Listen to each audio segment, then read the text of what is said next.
নমস্কার, আমার রান্নাঘরের সকল দর্শক বন্ধুদের জানাই আন্তরিক অভিনন্দন ও শুভেচ্ছা। আপনাদের কাছে আমার একান্ত অনুরোধ, আপনারা আমার ভিডিওটা দেখুন।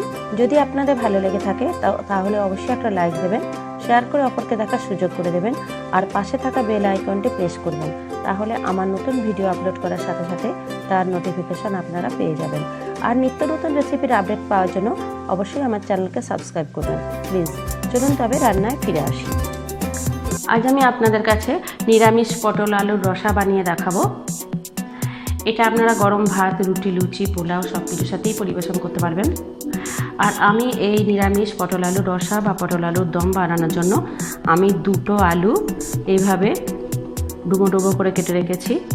আর 500 গ্রাম পটল অল্প অল্প খোসা রেখে অল্প করে আমি ছাড়িয়ে দুটো করে পিস করে রেখেছি। একটা পটল 2 পিস করেছি। এছাড়া আমি নিলাম এখানে 2 টেবিল চামচ হলুদ গুঁড়ো, এখানে 1 টেবিল চামচ চার মগজ, আর এখানে 10-12টা কাজু নিয়েছি। এই কাজুর পরিবর্তে আপনারা যে কোনো বাদাম ইউজ করতে পারেন।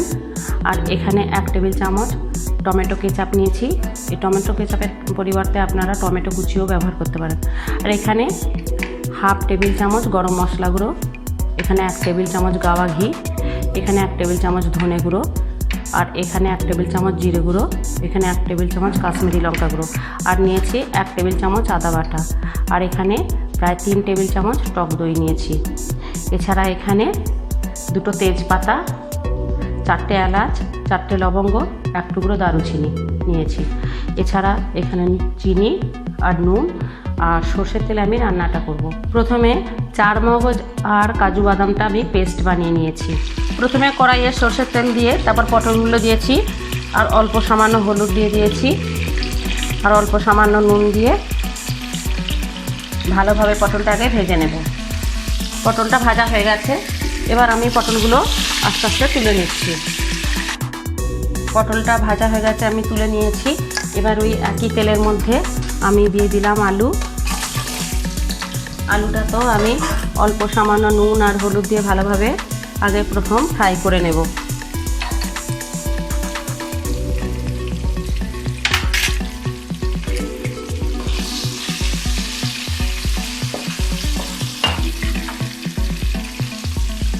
আলুটা কিন্তু দেখুন একদম ফ্রাই হয়ে গেছে। এবার আমি আলুটা আস্তে আস্তে তুলে নিলাম। আলুটা তুলে নেওয়ার পর তেলের পরিমাণ একটু বেশি আছে, তাই আমি একটু তেল তুলে নিচ্ছি। এবার প্রায় 2 টেবিল চামচ তেল আছে কড়ায়। এবার আমি তেজপাতা, এলাচ, লবঙ্গ, দারচিনি ফোড়ন দিয়ে দিলাম। ফোড়ন ভাজা হয়ে গেছে, এবার আমি দিয়ে দিলাম আদা বাটা, তার সাথে দিলাম হলুদ গুঁড়ো, দিয়ে দিলাম জিরে গুঁড়ো, কাশ্মীরি লঙ্কা গুঁড়ো, দিলাম ধনে গুঁড়ো। এবার আমি মশলাটা একটু ফ্রাই করে নিচ্ছি। প্রায় 2 মিনিট মশলা ফ্রাই করার পর আমি এলাম। এবার আমি কাজু বাদাম আর চার মগজ বাটাটা দিয়ে দিলাম, সাথে দিলাম ফেটিয়ে রাখা টক দই।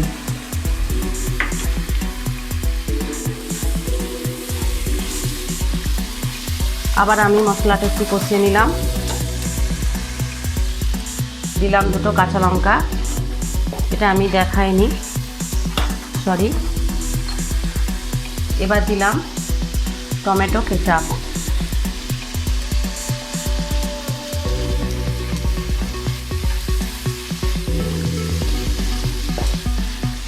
মশলাটা কিন্তু আরেকটু আমি সময় নিয়ে কষিয়ে নিচ্ছি। তেল ছেড়ে বেরিয়ে এলে তারপর আমি আলু দিয়ে দেব। দেখুন মশলা থেকে তেল ছেড়ে কিন্তু বেরিয়ে এসেছে, মশলা খুব সুন্দর কষা হয়ে গেছে। এবার আমি ভেজে রাখা আলুটা দিয়ে দিলাম। সম্পূর্ণ নিরামিষভাবে কিন্তু আমি এই রেসিপিটা বানিয়েছি, আপনারা দেখুন। এবার আলুর সাথে মশলাটা আমি আরেকটু ফ্রাই করে নিচ্ছি। আলুর সাথে মশলা কষা হয়ে গেছে, এবার আমি খুব সামান্য পরিমাণ জল দিয়ে দিলাম। যেহেতু পটল ভাজতে ভাজতেই নরম হয়ে যায়, তাই আমি পটলটা এখন দেব না, আর একটু সামান্য জল দিয়ে ঢাকনাটা ঢেকে দেব। আলুটা যতক্ষণ পর্যন্ত না নরম হচ্ছে ততক্ষণ পর্যন্ত আমি ঢাকনাটা ঢেকে রেখে দেব। মাঝে মাঝে একবার দুবার ঢাকনা খুলে আমি নেড়ে দেব। প্রায় 7-8 মিনিট পর আমি ফিরে এলাম। মাঝে কিন্তু একবার ঢাকনা খুলে আমি নেড়ে দিয়েছি। দেখুন আলু কিন্তু প্রায় সিদ্ধ হয়েই গেছে।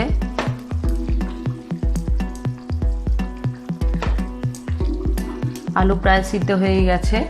এবার আমি ভেজে রাখা পটলটা দিয়ে দিচ্ছি।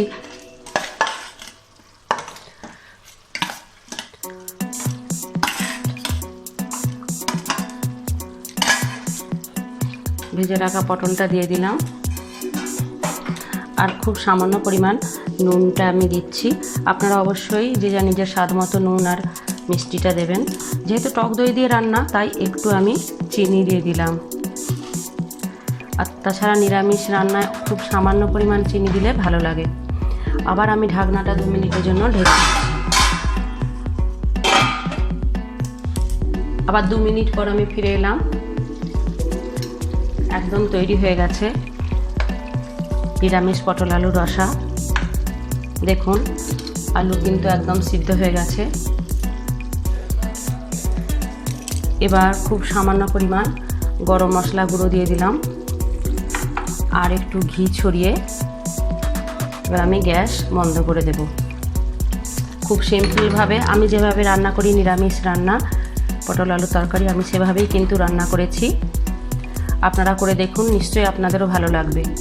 এবার আমি গ্যাসটা বন্ধ করে দিচ্ছি। একদম তৈরি হয়ে গেল গরম গরম পটল আলু রসা রেসিপি। দেখুন আমি এবার সার্ভ করছি।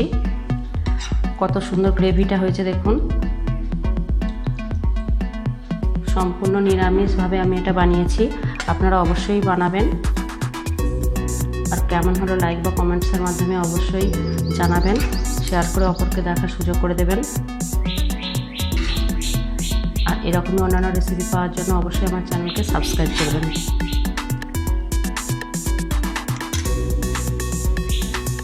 আমার এই রেসিপি যদি আপনাদের ভালো লেগে থাকে তাহলে অবশ্যই আপনারা বাড়িতে বানাবেন।